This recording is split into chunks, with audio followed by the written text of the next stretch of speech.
السلام عليكم ورحمة الله وبركاته. معاكم المفسرة أسماء أحمد من قناة ولنا في الأحلام حياة. أخباركم إيه؟ يا رب تكونوا بخير. قبل ما أبدأ الفيديو بعتذر عن تأخيري في الرد على أحلامكم في الكومنتات، لأن أنا عندي مشكلة في إشعارات اليوتيوب، وإن شاء الله هحلها قريب. النهاردة هنبدأ ونتكلم عن رموز تدل على الطلاق في المنام. يلا نبدأ ونقول بسم الله الرحمن الرحيم. رقم واحد: رؤية الأزواج بملابس الإحرام، يعني لما الزوج والزوجة يشوفوا نفسهم لابسين لبس الإحرام اللي هو لبس الحج والعمرة. رقم اتنين: خلع العباية أو الفستان أو الحجاب بالنسبة للزوجة.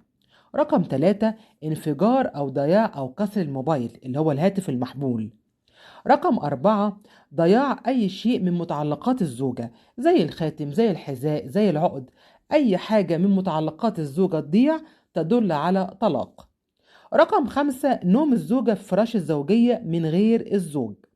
رقم ستة: رؤية الزوجة من غير شعر خالص نهائي، يعني تبقى راسها ما فيهاش شعر خالص، اللي احنا بنسميها، أنا آسفة، تكون قرعة. رقم سبعة: خلع أو كسر الأبواب أو كسر الأكواب.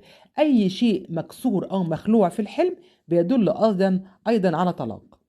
رقم 8: الوداع والفراق بين الزوجين. رقم 9: الزوج يدخل من باب ويخرج من باب آخر. رقم 10 وأخيرا: المقص، لما أحد الزوجين يشوفوا نفسهم بيقصوا أي حاجة بالمقص، أيضا معناها طلاق. كده الفيديو بتاعنا خلص. ما تنسوش الاشتراك في القناة وتفعلوا الجرس ولايك وشير عشان يوصل لكم كل جديد.